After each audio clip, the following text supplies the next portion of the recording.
जय गुरुदेव, जय गायत्री माता। श्रीमद् भागवत पुराण एकादश स्कंध 14वां अध्याय। भक्ति योग की महिमा तथा ध्यान विधि का वर्णन। उद्धव जी ने पूछा, श्री कृष्ण ब्रह्मवादी महात्मा आत्म कल्याण के अनेकों साधन बतलाते हैं। उनमें अपनी अपनी दृष्टि के अनुसार सभी श्रेष्ठ हैं अथवा किसी एकाकी प्रधानता है। मेरे स्वामी, आपने तो अभी भक्ति योग को ही निरपेक्ष एवं स्वतंत्र साधन बतलाया है, क्योंकि इसी से सब ओर से आसक्ति छोड़कर मन आप में ही तन्मय हो जाता है।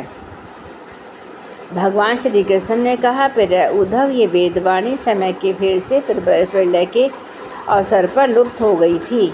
फिर जब सृष्टि का समय आया तब मैंने अपने संकल्प से ही इसे ब्रह्मा को उपदेश दिया किया।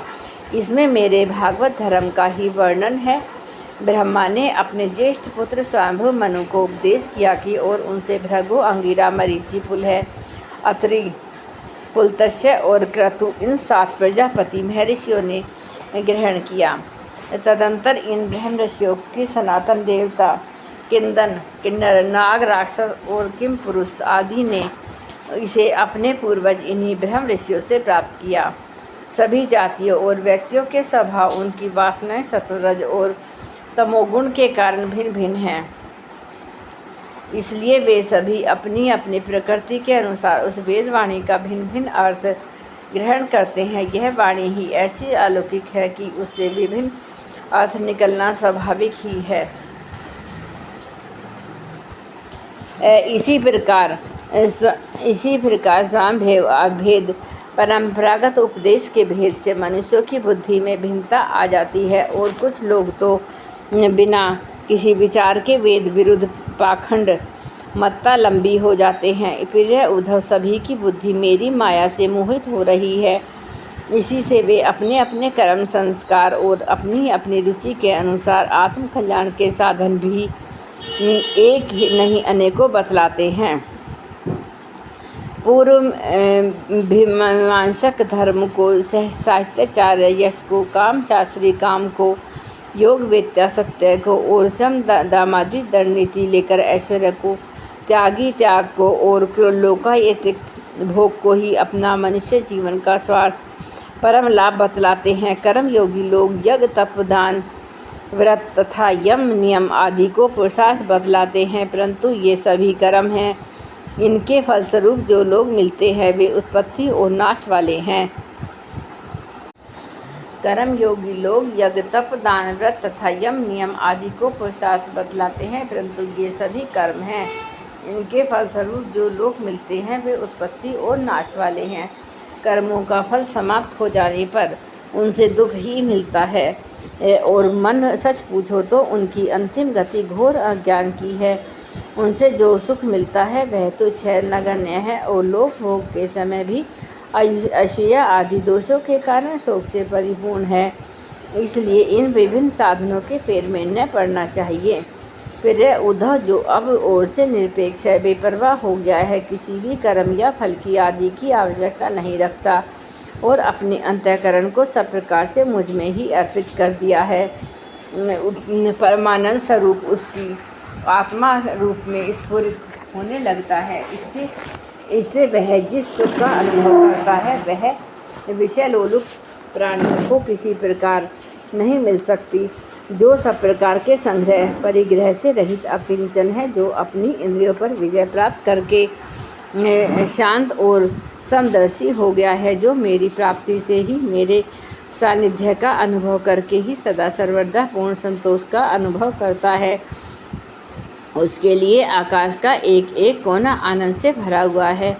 जिसने अपने को मुझे सौंप दिया है वह मुझे छोड़कर न तो ब्रह्म का पद चाहता है और न देवराज इंद्र का। उसके मन में न तो सार्वभौम सम्राट बनने की इच्छा होती है और न वह स्वर्ग से भी श्रेष्ठ रसातल का ही स्वामी होना चाहता है। वह योग की बड़ी बड़ी सिद्धियां और मोक्ष तक की अभिलाषा नहीं करता। उद्धव, मुझ तुम्हारे जैसे भक्त प्रेमी जितने प्रियतम हैं उतने प्रिय मेरे पुत्र ब्रह्म आत्मा शंकर, सगे भाई बलराम जी स्वयं अर्धांगिनी लक्ष्मी जी और मेरा अपना आत्मा भी नहीं है, जिसे किसी की अपेक्षा नहीं, जो जगत के चिंता से सर्वथा उपरत होकर मेरे ही मनन चिंतन में तल्लीन रहता है और राग द्वेष न रखकर सबके प्रति सम्मान दृष्टि रखता है। उस महात्मा के पीछे पीछे मैं निरंतर यह सोचकर घूमा करता हूँ, उसके चरणों की धूल उड़कर मेरे ऊपर पड़ जाए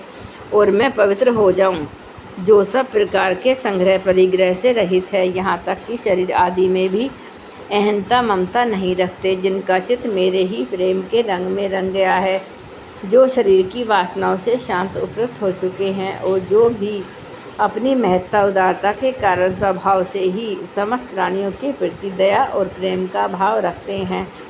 किसी प्रकार की कामना जिनकी बुद्धि का स्पर्श नहीं कर पाती, उन्हें मेरे जिस परमानंद स्वरूप का अनुभव होता है उसे और कोई नहीं जान सकता, क्योंकि वह परमानंद तो केवल निरपेक्षता से प्राप्त होता है। उद्धव जी कहते हैं, मेरा जो भक्त अभी जितेंद्रिय नहीं हो सका है और संसार के विषय बार बार उसे बाधा पहुंचाते रहते हैं, अपनी ओर खींच लिया करते हैं, वह भी क्षण क्षण में बढ़ने वाली मेरी प्रगल्भ भक्ति के प्रभाव से प्राय विश्व से पराजित नहीं होता। उद्धव जैसे धधकती हुई आग लकड़ियों के बड़े ढेर को भी जलाकर खाक कर देती है, वैसे ही मेरी भक्ति भी समस्त पाश राशि को पूर्णतः जला डालती है। उद्धव योग साधना ज्ञान विज्ञान धर्मानुष्ठान जप पाठ और जप त्याग मुझे प्राप्त करने में उतने समर्थ नहीं हैं, जितनी दिनों दिन बढ़ने वाली अनन्य प्रेममयी मेरी भक्ति है। मैं संतों का प्रियतम आत्मा हूँ, मैं अनन्य श्रद्धा और अनन्य भक्ति से ही पकड़ में आता हूँ। मुझे प्राप्त करने का यह एक उपाय है। मेरी अनन्य भक्ति उन लोगों का भी पवित्र जाति दोष से मुक्त कर देती है जो जन्मों से ही चांडाल है। इसके विपरीत जो मेरी भक्ति से वंचित है, उनके चित्त को सत्य और दया से युक्त धर्म और तपस्या से युक्त विद्या भी भली भांति पवित्र करने में असमर्थ है। जब तक सारा शरीर पुलकित नहीं हो जाता, चित्त पिघल कर गदगद नहीं हो जाता, आनंद के आंसू आँखों में छलकने नहीं लगते और अंतरंग बहिरंग भक्ति की बाढ़ में चित्त डूबने उतारने नहीं लगता, तब तक इसके शुद्ध होने की कोई संभावना नहीं है। जिसकी वाणी प्रेम से गदगद हो रही है, चित्त पिघल कर एक ओर बहता है, एक क्षण के लिए रोने का तांता नहीं टूटता, परंतु जो कभी कभी खिलखिलाकर हंसने भी लगता है, कहीं लाज छोड़कर ऊंचे स्वर से गाने लगता है तो कहीं नाचने लगता है। भैया उद्धव, मेरे वह भक्त न केवल अपने को बल्कि सारे संसार को पवित्र कर देता है। जैसे आग में तपाने पर सोना मैल छोड़ देता है, निखर जाता है और अपने असली शुद्ध रूप में स्थित हो जाता है, वैसे ही मेरे भक्ति योग द्वारा आत्मा कर्म वासनाओं से मुक्त होकर मुझको ही प्राप्त हो जाता है, क्योंकि मैं ही उसका वास्तविक स्वरूप हूँ। उद्धव जी, मेरी परम पावन लीला कथा के श्रवण कीर्तन से ज्यों चित्त का मैल घुलता जाता है, त्यों उसे सूक्ष्म वस्तु के वास्तविक तत्व के दर्शन होने लगते हैं। जैसे अंचन के द्वारा नेत्रों का दोष मिटने पर उनमें सूक्ष्म वस्तुओं की देखने की शक्ति आने लगती है। जो पुरुष निरंतर विषय चिंतन किया करता है, उसका चित्त विषयों में फंस जाता है, और जो मेरा स्मरण करता है उसका चित्त मुझ में तल्लीन हो जाता है। इसलिए तुम दूसरे साधनों और फलों का चिंतन छोड़ दो। अरे भाई, मेरे अतिरिक्त और कुछ है ही नहीं। जो कुछ जान पड़ता है वह ठीक वैसा ही है जैसे सपन अथवा मनोरथ का राज्य। इसलिए मेरे चिंतन से तुम अपना चित्त शुद्ध कर लो और उसे पूरी तरह से एकाग्रता से मुझ में ही लगा दो।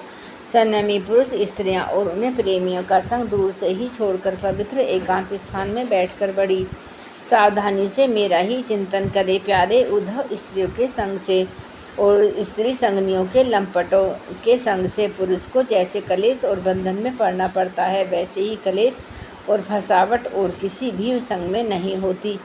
उद्धव जी ने पूछा कि कमल नयन श्याम सुंदर, आप कृपा करके यह बतलाइए कि मुमुक्ष पुरुष आपका किस रूप से, किस प्रकार, किस भाव से ध्यान करे। भगवान श्री कृष्ण ने कहा, प्रिय उद्धव, जो न तो बहुत ऊंचा हो और न बहुत नीचा ही, ऐसे आसन पर शरीर को सीधा रखकर आराम से लेट बैठ जाए।